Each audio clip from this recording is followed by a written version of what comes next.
தேவனுக்கு சமமா இருப்பதை விட்டார். முதல் வார்த்தை அந்த நீதிமொழிகள் 8:30. நித்தம் அவருடைய மனமகிழ்ச்சியாய் இருந்து எப்பொழுதும் அவர் சமூகத்தில் களி கூர்ந்து. இது வந்து ஆண்டவராகிய இயேசு கிறிஸ்துவை குறிக்கிறது. பிதாவானவருடைய மடியில் இருந்தவர், அவருடைய செல்ல பிள்ளையா இருந்தவர், அப்படியான ஒரு உயர்ந்த ஸ்தானத்தை விட்டுட்டு பிதாவானவருக்கு சமமா இருக்கிற அந்த ஸ்தானத்தை விட்டுட்டு அவர் இறங்கி நமக்காக வந்தாரு. நம்ம ஒரு வேலையில எதுலயோ ஒரு நல்ல பொசிஷன்ல எதுலயோ இருக்கிறப்போ திடீர்னு நம்ம ப்ரமோட் பண்ணா எப்படி இருக்கும்? அதை நம்ம அக்செப்ட் பண்ணிக்குவோமா? இல்ல, இன்னும் மேல போவதான் பார்க்கணுமே தவிர நம்ம இருக்கிற பொசிஷன்ல விட்டு கீழே இறங்க மாட்டோம். ஆனா ஆண்டவர் வந்து இயேசு கிறிஸ்து வந்து அப்படி பண்ணல. எதுக்காக பண்ணாருன்னா நமக்காக அவர் ஃபுல்லாவே நம்மளுக்காக ஆண்டவரோட மடியில செல்ல பிள்ளையா இருந்தார். அவர் அப்படி ஒரு சமமா இருக்கிறத விட்டுட்டு நம்மளுக்காக அவர் இறங்கி வந்தாருன்னா அவருக்காக நானும் இவ்வளவு என்ன பண்ண போறோம்? சமமா இருப்பதே இறங்கிட்டு வந்துட்டாரு. மனுஷரோட மனுஷரா வந்து நம்ம கூட நம்ம எப்படி வாழணும், எப்படி பேசணும், எப்படி இருக்கணும்னு கத்து கொடுத்தவர் இயேசு கிறிஸ்து. அப்படி இருந்தவருக்கு நான் என்ன பண்ண போறேன்?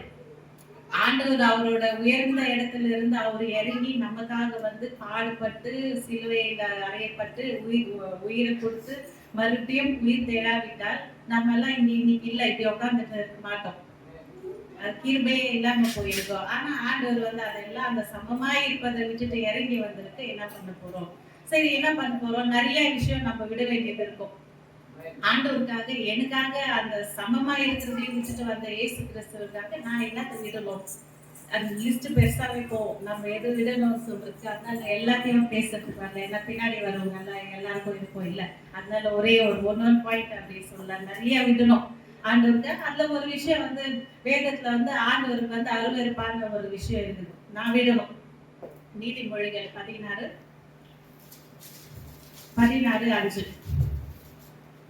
மனமகிழ்ச்சி உள்ளவன் எவனும் கர்த்தருக்கு அருவருப்பானவன், கையோடு கைகோத்தாலும் அவன் தண்டனைக்கு தப்பான்.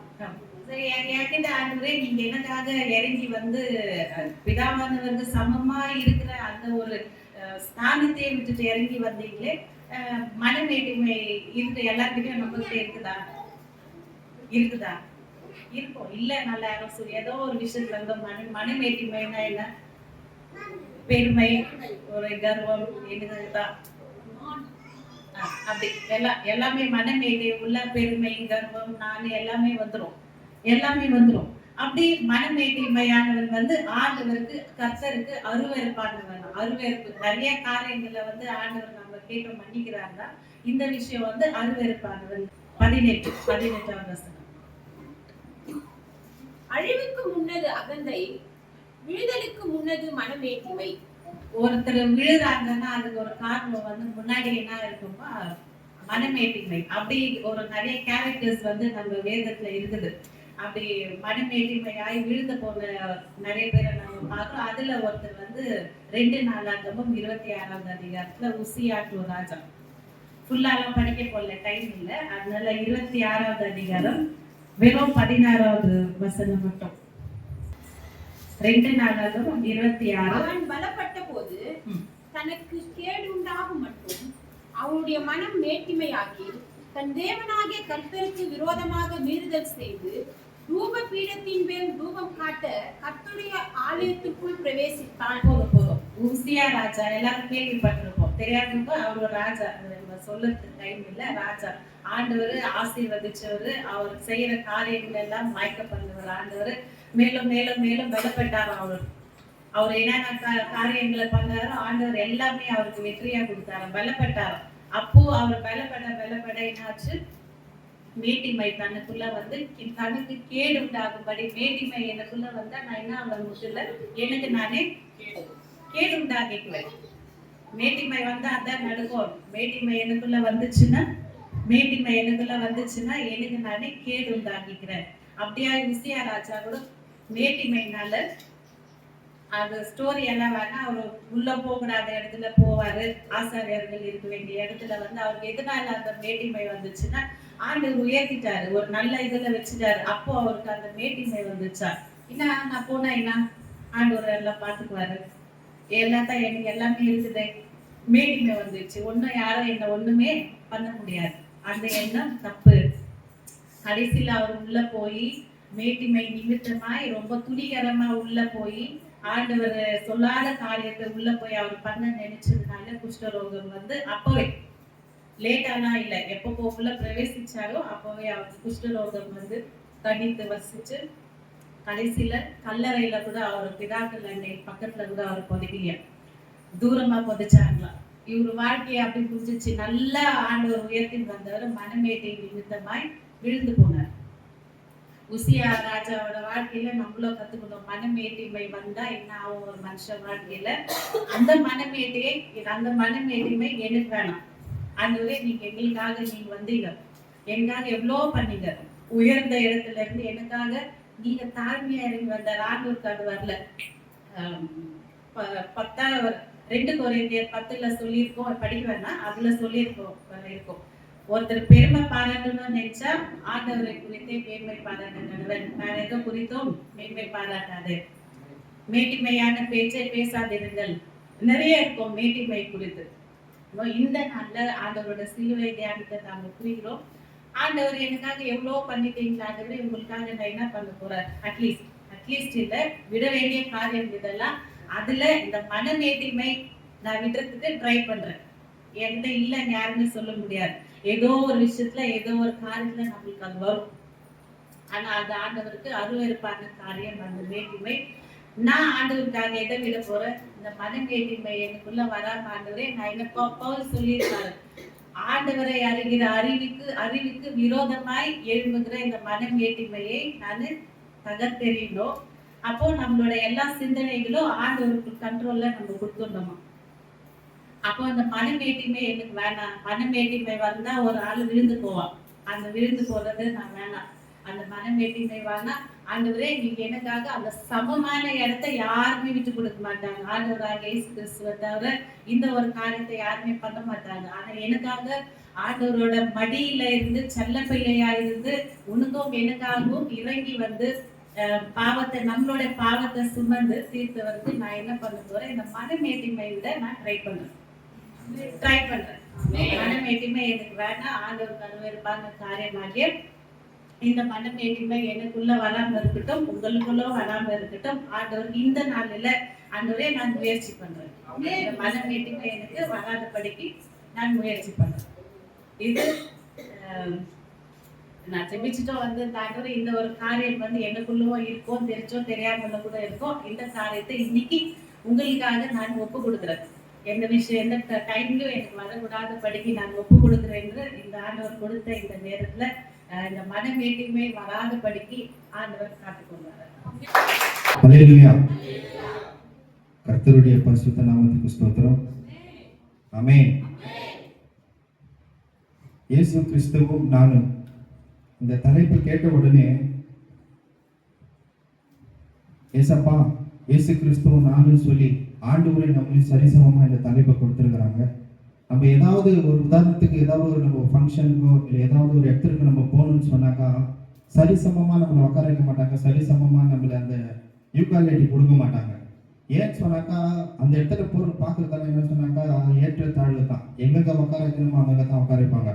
ஆனால் இந்த இடத்துல தலைப்பு நம்மளுக்கு கொடுத்துருக்கிறது வந்து இயேசு கிறிஸ்துவும் நானும். ஆமென்.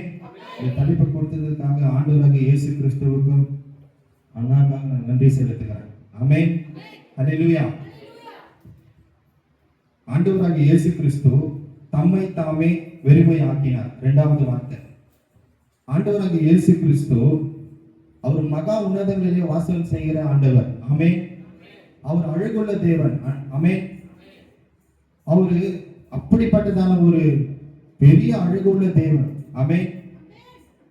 அந்த தேவன் தம்மை தாமே வெறுமையாக்கி இந்த பூமிக்கு வரார். ஏன் சொன்னாக்கா பரிசுத்தமுள்ள தேவன், அந்த பரலோகத்தில் இருக்கிற தேவன், சிங்காசனத்தில் அமர்ந்திருக்கிற தேவன், அவரு துதிக்கத்தக்கவர், போற்றத்தக்கவர். அவரு தூதர்கள்லாம் அவரை வாழ்த்துறாங்க. அந்த மாதிரி ஒரு இடம். ஆனா அப்படிப்பட்ட ஒரு தெய்வம் தம்மை தாமே வெறுத்து வெறுமையாக்கி ஏன் இந்த பூமிக்கு வராதுன்னு சொன்னாக்கா வெறுமையா நீயே நான் காணப்படக்கூடாதுன்னு சொல்லிட்டான். ஆமென், ஹல்லேலூயா. ஏன்னா ஒரு மனுஷன் வரமாட்டான், நம்ம சொந்தக்காரங்களை நம்ம யாரை நம்பி இருக்கிறோமோ அவங்கெல்லாம் நம்ம கிட்ட வரமாட்டாங்க. ஏன் சொன்னாக்கா அவங்களுடைய அந்த லெவல் அந்த மாதிரி இருக்கும். ஆனா தேவனாகிய கர்த்தர் அப்படி நினைக்கல. ஏன் சொன்னாக்கா அவரு இந்த பூமியும் வானத்தையும் படைத்த தேவன், அண்ட சராசரங்களையும் படைத்த தேவன், வானத்திலிருந்து இந்த பூமிக்கு வெறுத்து தம்மை தாமே வெறுமையாக்கி இந்த பூமிக்கு வராது. ஏன் சொன்னாக்கா நீயும் நானும் ரட்சிக்கப்பட வேண்டும் என்று சொல்லி. ஆமென். நீயும் நானும் மீட்கப்பட வேண்டும் என்று சொல்லி. ஆமென். நீயும் நானும் எந்த சூழ்நிலை கைவிட்டு போகக்கூடாதபடிக்கு தேவனாய் கர்த்தர் இந்த பூமிக்கு வெறுமையாய் வந்து நம்மோடு கூட அவர் இருக்கிறார். ஆமென். அதனால எந்த சூழ்நிலையும் தேவனாகி கர்த்தர் நம்மை கைவிட மாட்டார் தான் நிச்சயம். ஆமென். ஏன்னா ஆண்டவராகிய இயேசு கிறிஸ்து ஒரு தெய்வமே இந்த பூமிக்கு வந்து இவர்களுக்காக வெறுமையா நம்ம நின்று இந்த உலகத்தை நம்ம ஜெயித்து பரலோக ராஜ்யத்திற்கு இவங்களை கொண்டு போய் சேர்க்க வேண்டும் என்று சொல்லி ஒரு தெய்வமே நினைக்குதுன்னு சொன்னாக்கா அவர் இப்படிப்பட்டது ஒரு தெய்வம் நம்ம நினைச்சு பார்க்கணும். ஏன்னா அவர் பெரிய தெய்வம். அவருடைய இரக்கம் வந்து ரொம்ப பெருசு. அவருடைய நம்ம மேல வச்சிருக்கிற அந்த அன்பு ரொம்ப பெருசு. ஆமே, இந்த அன்பு நிமித்தமா தான் தேவனாகிய கர்த்தர் என்ன பண்றாருன்னு சொன்னாக்கா அந்த மகா உன்னதங்களில் அந்த ஸ்தலத்துல அந்த சிங்காசனத்தை விட்டு அவர் இறங்கி வரும்பொழுது வெறுமையாய் காணப்படுகிறார். ஒரு தெய்வமே வெறுமையாய் காணப்படுகிறது. ஏன்னு சொன்னாக்கா நம்ம எந்த ஒரு சூழ்நிலையிலும் கைவிட்டு போகக்கூடாதுபடிதான். ஆமென், ஹல்லேலூயா. அப்படிப்பட்டதான தெய்வத்திற்கு நீயும் நானும் என்ன எதை வெறுத்து விடணும்? நம்மளை சோதிச்சு நம்மள கேட்டோம்னு சொன்னாக்கா நீயும் நானும் எதை வெறுத்து விட வேண்டும்? ஆமென். நம்மளுடைய அந்த ரங்கத்தில் நடக்கிற எல்லா காரியங்களும் நம்மளை வெறுத்து விடும்போது தேவனை கர்த்தர் என்ன பண்றாருன்னு சொன்னாக்கா அவர் நமக்காக துணையாக இருக்கிறார். ஆமென், ஹல்லேலூயா. நம்ம என்னெல்லாம் அவருக்காக வெறுத்து விடணும், நம்ம என்னெல்லாம் அவருக்காக நம்ம வெறுத்து விட வேண்டும். ஆனா ஆண்டவர் நம்மளை பார்த்து நீ எனக்காக இதை செய்யறியான்னு கேட்கிறார். இப்ப நான் செய்யற ஆண்டவர்னு சொல்றவங்க எத்தனை பேர்? நான் செய்யறேன்ப்பா, ஏன்னா எனக்கு நீ இவ்வளோ இறங்கி வெறுமையாய் வந்து அவரு சிலுவையை சுமந்து அவர் பாரங்களை சுமந்து அவள் அடிகளை பட்டு எனக்காக இருக்கும்போது ஆண்டவர் கேட்கிறாரு நீ எனக்காக ஒன்று செய்யறியா அப்படின்னு கேட்கும்போது கரங்களை உயர்த்தலாமா? ஆண்டவரே நான் உங்களுக்காக ஆண்டவரே அப்பா நான் செய்யறேன் ஆண்டவரே சொல்லி மேத்யூ 16:24 யாராவது படிக்கலாமா? அப்பொழுது இயேசு தம்முடைய சீஷர்களை நோக்கி, ஒருவன் என்னை பின்பற்றி வர விரும்பினார் அவன் தன்னைத்தானே வெறுத்து தன் சிலுவையை எடுத்துக்கொண்டு என்னை பின்பற்ற கடவன். ஆமென். ஒருவன் என்னை பின்பற்ற விரும்பினால் முதலாவது நம்ம விரும்பணும். அண்ணா சொல்ற மாதிரி அனுதினமும் நம்முடைய ரட்சிப்பை காத்துக்கொள்ளணும்னு சொல்ற மாதிரி அனுதினமும் ஆண்டவர் முதலாவது நம்ம விரும்பணும். ஆண்டவரை பின்பற்ற விரும்பணும். அவருடைய சிலுவை சுமர நம்ம வந்து விரும்பணும். அப்பதான் இந்த வசனம் சொல்லுது, ஒருவன் என்னை பின்பற்ற விரும்பினால் அவன் தன்னைத்தானே வெறுத்து. முதல்ல நம்ம வெறுக்கணும். நம்ம இந்த உலகத்தின் வாழ்க்கையில எல்லாம் வெறுத்து வாழும் போது தான் அனுதினமா நம்ம அந்த சிலுவையை சுமந்து நம்மளுடைய கடைசி நாள் முழு சிலுவை சுமந்தா தான் அவரோடு கூட இந்த உலகத்தை நம்ம ஜெயிக்க முடியும். ஆமென், ஹல்லேலூயா. தம்மை தாமே வெறுமையாக்கினார். இப்படிப்பட்ட காரியங்களை இந்த உலகத்துல என்னெல்லாம் காரியங்கள் இருக்கிறதோ, என்னெல்லாம் நம்ம வெறுக்க வேண்டிய காரியங்கள் இருக்கிறதோ, எல்லா காரியங்களும் நம்ம வெறுத்து வாழும் போதுதான் அன்னிதினம் ரட்சிப்புக்கு உண்டான அந்த வார்த்தையை நம்ம பின்பற்றும் போது தேவனாகிய கர்த்தர் நம்மோடு இருக்கிறார். ஹல்லேலூயா, ஹல்லேலூயா. அடிமையின் ரூபமானார். ஆமென். நம்மளுக்காக ஆண்டவர் அவ்வளோ பெரிய பரலோகத்தை விட்டு ஒரு சர்வன்டாவோ எதுவாவோ இல்லை, அடிமையானார்.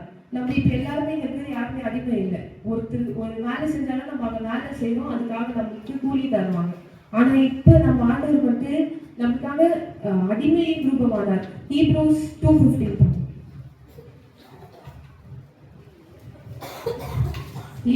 ஜீவகாலமெல்லாம் மரண பயத்தினாலே அடிமைத்தனத்திற்குள்ளானவர்கள் யாவரையும் விடுதலை பண்ணும்படிக்கு அப்படியானார்.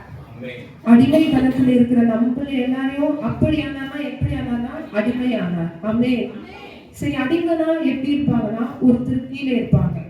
அவங்க நம்மளுக்கு ஒரு மாஸ்டர் தான், அவங்களுக்கு கீழ்படிஞ்சு இருப்பாங்க, கஷ்டப்பட்டு வேலை செய்வாங்க. இன்னொன்று எதிர்த்து பேச மாட்டாங்க. அந்த மாஸ்டர் சொல்லிட்டு அந்த அடிமை வந்து இல்லை நான் செய்ய மாட்டேன் அப்படியெல்லாம் சொல்ல மாட்டாங்க. எந்த ஒரு கொஸ்டின் வந்தாலுமே அவரால் கொஸ்டின் பண்ண முடியாது. ஏன்னா அவர் என்ன அடிமை, அவன் சொல்றதை நம்ம கேட்கணும். இன்னொன்று தாழ்மையா இருப்பாங்க. ஆண்டவர் நம்மளுக்கு தாழ்மையா இருந்தார். இந்த சிலுவை பாடுகள்ல நம்ம பார்க்கும் போதும் ஆண்டவர் நமக்காக அடிபட்டாரு. ஆண்டவரை கேள்வி கேட்டாங்க, பிலாத்து கேள்வி கேட்டாரு, ஆண்டவர் பதில் சொல்ல மறுபடியும் ஆண்டவர் நம்மளுக்காக காரியத்துக்கு நாங்கள் அருமையா ஆண்டவர் வந்து ஏன் எந்த காரியத்துக்கு கடவுள் அந்த ஒரு எதுவுமே இல்லாம நம்மளுக்காக அவர் தாழ்மையா மாறினார், அடிமையா மாறினாரு. ஏன் அடிமையா மாறினார்னா நம்மள விடுதலை ஆக்க மாறினாரு. இன்னைக்கு நம்ம எதுக்கெல்லாம் அடிமையா இருக்கலாம் பார்த்தா, ஒரு போனுக்காக அடிமையா இருக்கிறோம், இல்லைன்னா ஒரு பர்சன்னால அடிமையா இருக்கிறோம். ஒரு பர்சன்னா நம்ம வந்து அவங்க சொல்றது அப்படியே செய்யலைன்னா நம்ம இன்ஃப்ளூயன்ஸ் பண்ணுவாங்க. இன்டைரக்டா வந்து நம்ம இப்படி செய்யணும்னு பண்ணா அடிமையாயிட்டோம் தான். ஆனா நம்ம எல்லாரும் யோசிச்சு பார்க்கலாம், கர்த்தருக்கு அடிமையா இருந்தா நம்ம எதுக்குமே அடிமையா இருக்கிறது கவலையே இல்லை. ஒரு எஜமான் ஒரு அடிமையை கூப்பிட்டானா இங்க வானா அவங்க என்ன ஆயிடும் வந்துடும். அதே மாதிரி ஒரு போன்ல ஒரு சின்ன நோட்டிபிகேஷன் வந்த உடனே நம்ம என்ன பண்றோம், சர்ச்சில் இருந்தாலும் பார்த்துக்கணும் என்ன ஆச்சு ஏதாச்சு நம்ம பார்த்துக்கணும். ஒரு அடிமை ஒரு பொருளுக்கோ இல்ல ஒரு மனுஷருக்கோ, நாட் ஜஸ்ட் போன். என்னென்ன விஷயம் ஒருத்தர் ஆசை இது பண்ணிக்கணும், நான் வீடு கட்டிக்கணும், அதுக்காக நல்ல வழியில தான் போய் சம்பாதிக்கணும். ஆனா நிறைய பேர் தீமை வழியில போய் சம்பாதிக்கிறதுனால அந்த பணத்துக்காக அந்த ஆசைக்காக அவங்க அடிமைப்பட்டுறாங்க.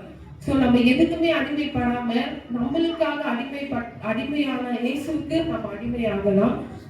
அதே மாதிரி 1 Corinthians chapter 7 verse 22-23.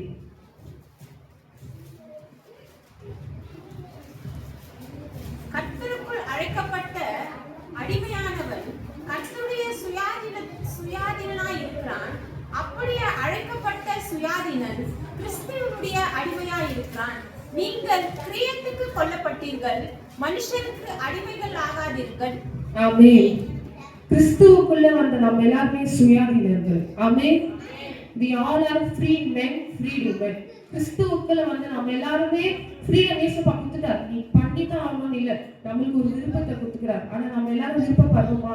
ஒரு போனுக்கு அடிமையா இருக்கணும்னு விருப்பப்படுறோமா? இல்லை எனக்காக அடிமைப்பட்ட இயேசுப்பாக்கு நான் அடிமையா இருக்கலாமான்னு இன்னைக்கு முடிவு எடுக்கலாம். அடிமைனா நான் ஆண்டவர் சொல்றது இல்லை. அடிமை நம்ம பார்த்தோம், கீழ்ப்படிதல் இருக்குது அடிமை கிட்ட. நோ பேக் ஆன்சர்ஸ், நோ என்ன சொல்றது, தாழ்மையா இருப்பாங்க. இதெல்லாம் அடிமைனா நானும் கீழ்படிச்சிருக்கிறேனா, அடிமைனா நானும் எதிர்த்து பேசாம இருக்கிறேனா. ஒரு விஷயம் ஏசப்பா இது பண்ணுகிறாரா, ஆமாவா ஏசப்பா சொல்லிக்கிறாரா, இங்க சொல்லிக்கிறாரா, ஆராய்ச்சி பார்க்கலாம். அதுக்காக அதை டாமினேட் பண்ற மாதிரி நம்ம பேசுறது வேண்டாம். ஒருத்தரை கீழ் பண்ற மாதிரி நம்ம யாருமே பேசுறது வேண்டாம். ஸோ அடிமைனா நம்ம அடிமை, இந்த உலக நடத்துற அடிமை வேற, ஆண்டவர் நம்ம அடிமையா நடத்துறது வேற. ஆண்டவருக்கு அடிமையா இருக்கணும்னா அவருக்கு தாழ்மையா இருக்கிறதும், கீழ்படிஞ்சு இருக்கிறதும், எதிர்த்து பேசாம இருக்கிறதும் தான் கர்த்தருக்குள்ள நம்ம இருக்கிற அடிமை. நம்மள வந்து அவருடைய ரத்தத்தினால மீட்டு எடுத்திருக்கிறார். நம்மளுக்காக எவ்வளவு கஷ்டம், எவ்வளவு அவமானப்பட்டு தாழ்மையா இருந்து நம்ம மீட்டு எடுத்திருக்கிறார். அவர் இந்த எந்த மனுஷருக்கோ எந்த பொருளுக்கும் அடிமையா இல்லாம கர்த்தருக்கு அடிமையா இருக்கிறோமான்னு இன்னைக்கு நம்ம எல்லாருமே சோதித்து பார்க்கலாம். இன்னைக்கு நான் அடிமை இல்லை, நான் கீழ்படினா கீழ்படிலாம், தாழ்மையா இல்லைன்னா கீழ்படிலாம். நம்ம உலகத்திலும் கர்த்தருக்குள்ள வரணும்.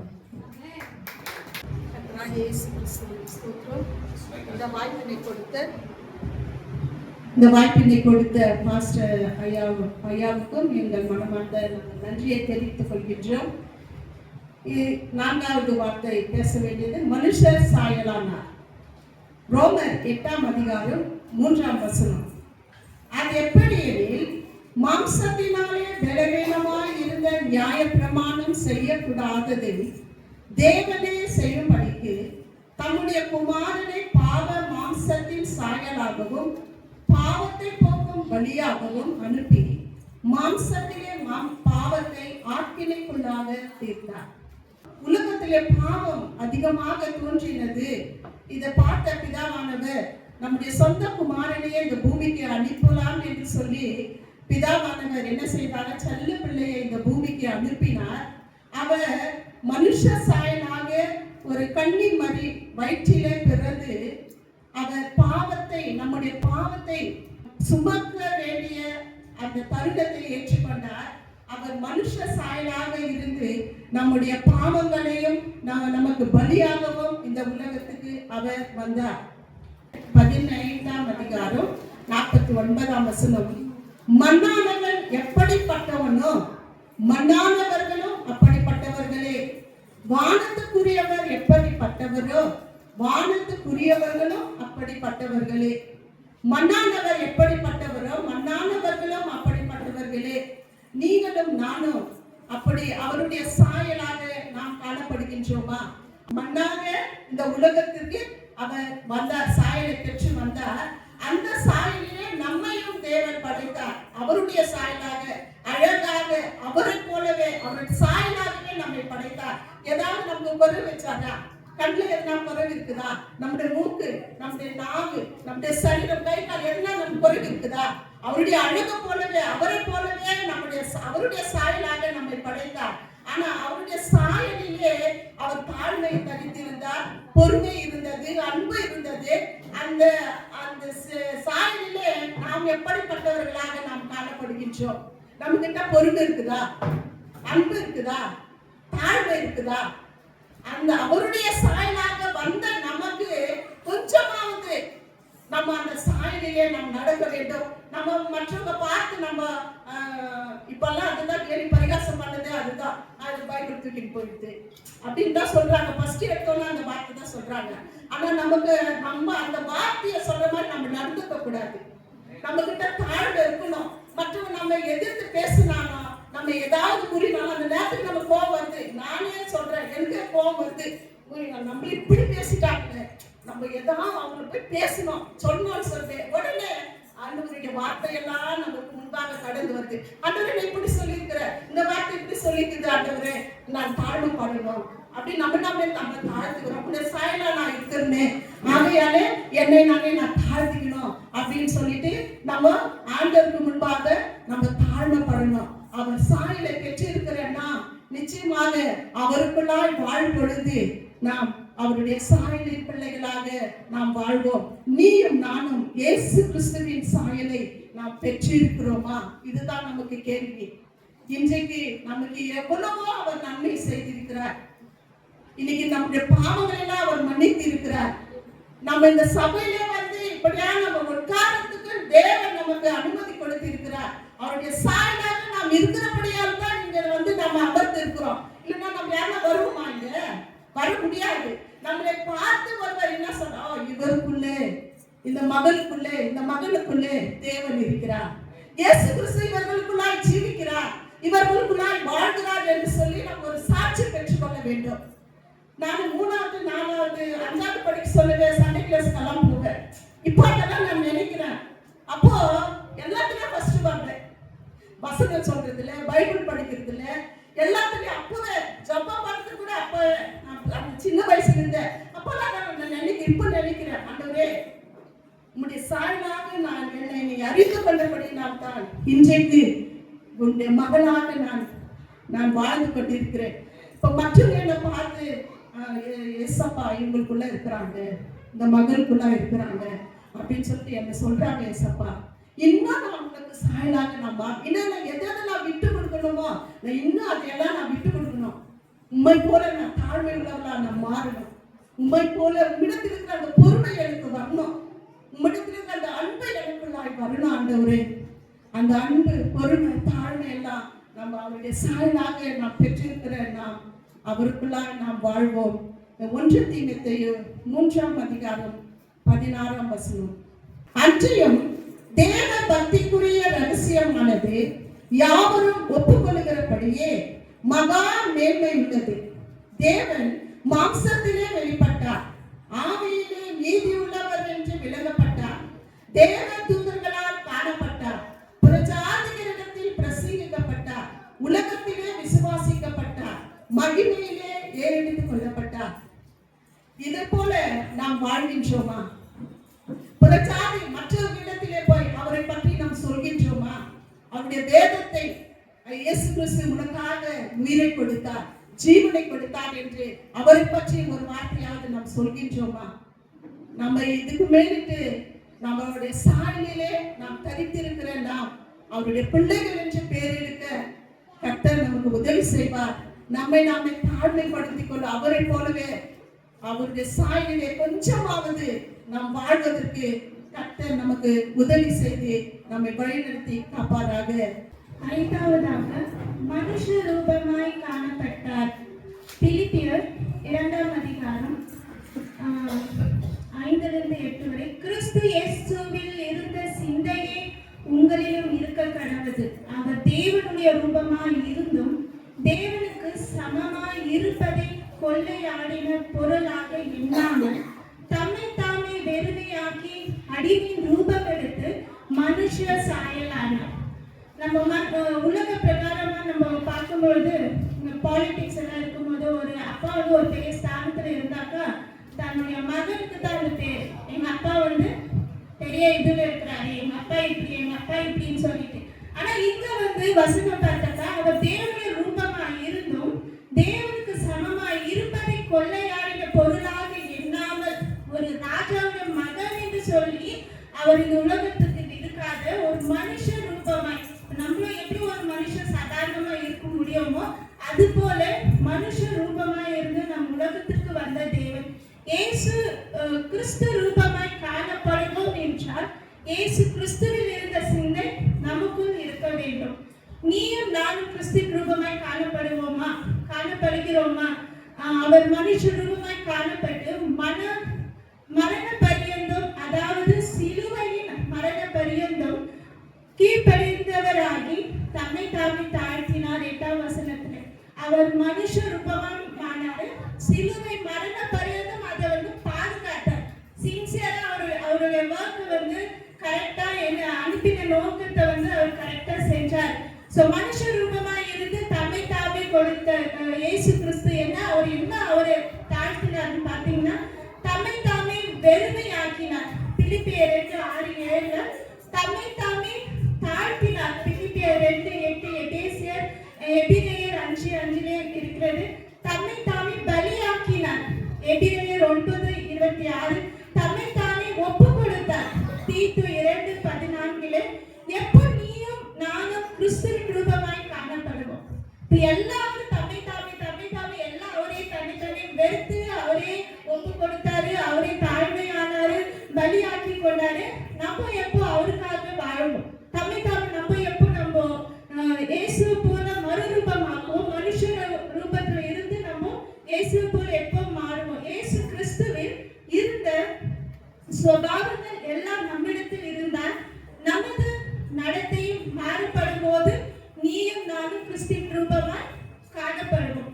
பூமிக்கு அடித்தவைகளை சிந்திக்கிறவர்கள் இல்லாமல் இருந்தால் நீயும் நானும் கிறிஸ்துவின் ரூபமாய் காணப்படுவோம். பழைய சுபாவங்கள் ஒழியப்பட்டவர்களாய் இருந்தால் நீயும் நானும் கிறிஸ்துவின் ரூபமாய் காணப்படுவோம். கிறிஸ்துவின் ஜீவனை நாம் வெளிப்படுத்தினால் நீயும் நானும் கிறிஸ்துவின் ரூபமாய் காணப்படுவோம். கிறிஸ்துவுக்காக நாம் பிழைக்கும் போது நீயும் நானும் கிறிஸ்துவின் ரூபமாய் காணப்படுவோம்.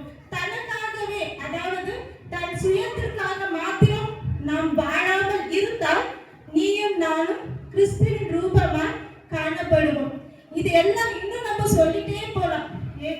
எந்தெந்த விஷயத்துல நம்ம கிறிஸ்துவின் ரூபமாய் காணப்படுவோம் சொல்லி நம்மளை நம்ம வெறுத்து ஆண்டவருக்காக நம்ம வாழும் பொழுது இதெல்லாம் கிறிஸ்துவும் நீயும் நானும் கிறிஸ்துவின் ரூபமாய் நிச்சயமா காணப்படும். மனுஷ ரூபமாய் காணப்பட்டார். அவர் எப்படி உலகத்திற்கு தன்னுடைய தகப்பன் சொந்த பிள்ளை எப்படி அனுப்பி மனுஷ ரூபமாய் இருந்தாலும் நீயும் நான் கிறிஸ்துவின் ரூபமாய் காணப்படும். கடைசியாக அந்த 2ஆம் வார்த்தையில சொல்லுவார், இன்றைக்கு நீ என்னோட கூட பரதேசிலே இருப்பார். ஸோ நம்ம பிராக்டிக்கலா நினைச்சு பார்த்து நம்ம ஒருத்தர் அடிபட்டு ரொம்ப கீழே விழுந்திருக்காங்க, எனக்கு கொஞ்சம் தூரம் கூட்டிட்டு போறீங்களா, அவங்க கிட்ட கேட்டாக்கா அவங்களுக்கு என்ன வரும்? கண்டிப்பா போவோம். நான் என்ன நிலைமையில இருக்கிறேன், நீ என்ன கூட்டிட்டு போக சொல்றேன் அந்த இடத்துக்கு. ஆனா ஆண்டவராக இயேசு கிறிஸ்து அந்த இடத்துல ஒரு சின்சியர் ஹார்ட்க்கு நம்ம ஒரு நோலை துடிச்சிருக்கிறார். முள்ளு அடிக்கப்பட்டு கைகளிலும் கால்களிலும் ஆணிகள் அடிக்கப்பட்டு அந்த நேரத்துல அந்த கல்லன் கேட்கிறான், இந்த ராஜ்யத்தில நீ சேர்த்து கொள்றீங்களான்னு சொல்லிட்டு ஆண்டவர் உடனே என்ன சொன்னார்? இன்றைக்கு நீ என்னோட கூட பரதேசில இருப்பார். அந்த இடத்துல நம்மளுக்கு கற்றுக் கொடுக்கிறார்.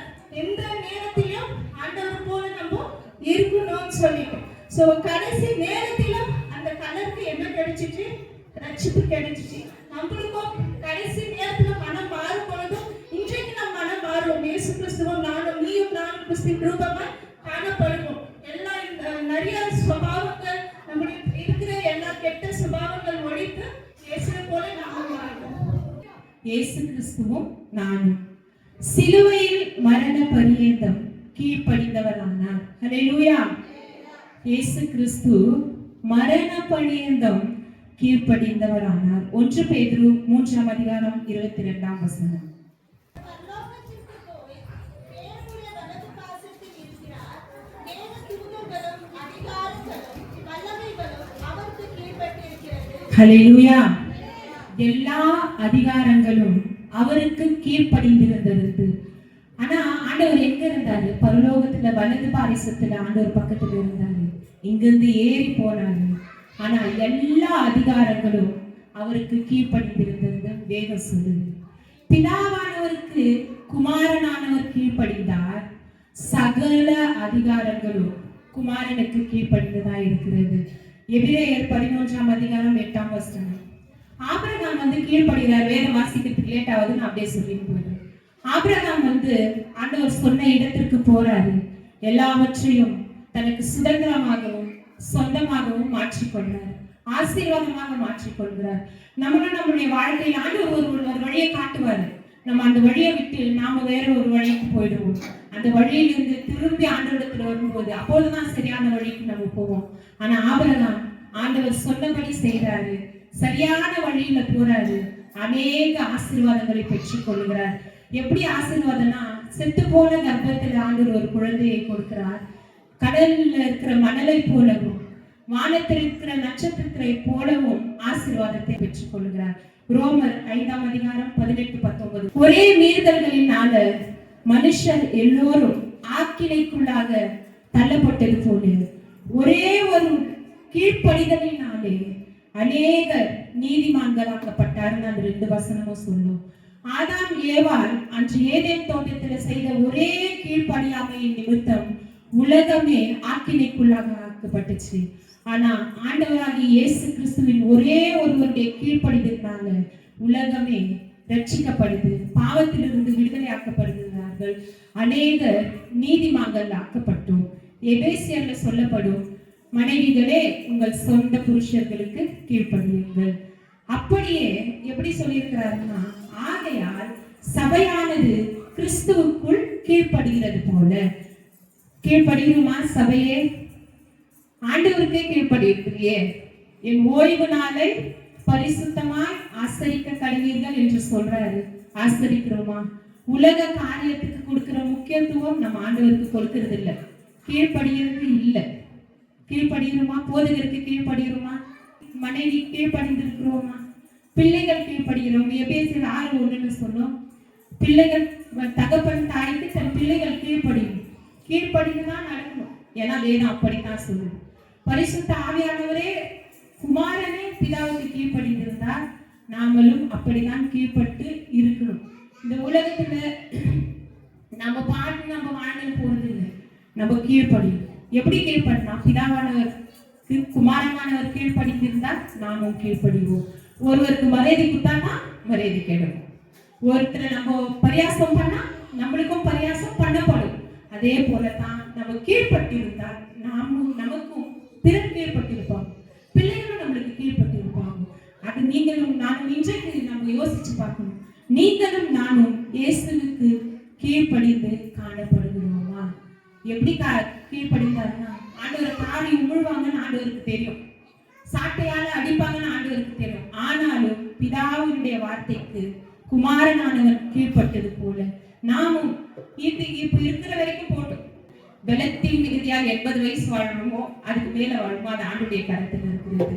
நாமும் குமாரனானவர் போல கீழ்ப்பட்டு இந்த உலகத்துல காணப்பட வேண்டும். ஆமென். இயேசு கிறிஸ்துவும் நானும் தம்மை தாமே தாழ்த்தினார். நீயும் நானும் தாழ்மையா இருக்கிறோமா? அது ஒரு பெரிய கேள்விக்குறிதான். ஆமென். மத்தேயு 11ஆம் அதிகாரம் 29ஆம் வசனம். நான் சாத்தமும் மனத்தாழ்மையுமாய் இருக்கிறேன். என் நுகத்தை உங்கள் மேல் ஏற்றிக்கொண்டு என்னிடத்தில் கற்றுக்கொள்ளுங்கள். அப்பொழுது உங்கள் ஆத்துமாக்களுக்கு இளைப்பாறுதல் கிடைக்கும். அதுக்கு மேல ஒரு வசனம் அழகா சொல்லப்பட்டிருக்கிறது. வருத்தப்பட்டு பாரம் சுமக்கிறவர்களே, நீங்கள் எல்லோரும் என்னிடத்தில் வாருங்கள், நான் உனக்கு இளைப்பாறுதல் தருவேன். ஆமென். அல்லேலூயா. சரி, இந்த வசனம் இருக்கட்டும். அடுத்து வந்து 23:12 மத்திய எழுதப்படுங்க. தன்னை உயர்த்துகிறவன் தாழ்த்தப்படுவான், தன்னை தாழ்த்துகிறவன் உயர்த்தப்படுவான். ஆமென். தயவு செஞ்சு எல்லாம் இங்க கேளுங்க. தாழ்மைக்கு ஆப்போசிட் என்ன? பெருமை. ஆமென். அதுக்கு ஒரு பெரிய எடுத்துக்காட்டு யாருன்னா நான் வேதத்தில் உள்ள கதைகளை பேச விரும்பல, வேற யாரை குறித்து பேச விரும்பல, என்ன குறிச்சு நான் பேசுறேன். கூகுள்ல தேடி பார்த்தேன், தாழ்மையானவர் யாருன்னு சொல்லி பார்த்தோம்னா ஆண்டவராகிய இயேசு கிறிஸ்து வந்தார். முதல்ல கிறிஸ்து வந்து இங்க ராஜாவா ஆள வரல, அவர் மனித ரூபமாய் தாழ்மையா இந்த உலகத்திற்கு வந்தார். ஒண்ணு, நம்ம எப்படி மாறிடுவோம்னா, ஏசப்பா நமக்குள்ள இருந்தா நமக்கு தெரியாமல் நம்ம தாழ்மையா மாறிடுவோம். நம்ம பேசுறதுல, நம்ம நடக்கிறதுல, நம்ம பழகுறதுல என்ன ஆகும், நாமே தாழ்மையா மாறிடுவோம். இப்போ ஒரு கேள்வி, நீங்களும் நானும் தாழ்மையா இருக்கிறோமா? எத்தனை பேர் தாழ்மையா இருக்கீங்க? நான் தாழ்மையா இல்லை, அப்படிதான் மனசுக்குள்ள சொல்றோம். ஆமென். அல்லேலூயா. நல்லா இருக்கீங்களாப்பா? நல்லா இருக்கீங்களா? நீ அம்மா நல்லா இருக்கீங்களா? பிரியா நல்லா இருக்கிறியா? எல்லாம் என்ன சொன்னோம்? நல்லா இருக்கிறோம்னு சொன்னோம். ஆனா ஒருத்தர் கூட தேவனுடைய கிருபையால் நான் நல்லா இருக்கிறேன்னு சொல்லலையே. ஆமென். ஆமென். ஆண்டவர் என்ன எதிர்பார்க்கிறதுனா, அங்க ஒரு தாழ்மை வேணும். நான் இருக்கிறது சொல்றேன், வசனம் சொல்றது, நிற்பதும் நிர்மூலம் ஆகாமல் இருப்பதும் தேவனுடைய சுத்த கிருபை. அப்ப நான் ஜீவனோடு இருக்கிறது யாருடைய கிருபை? அந்த தாழ்மை இல்லாம போச்சு.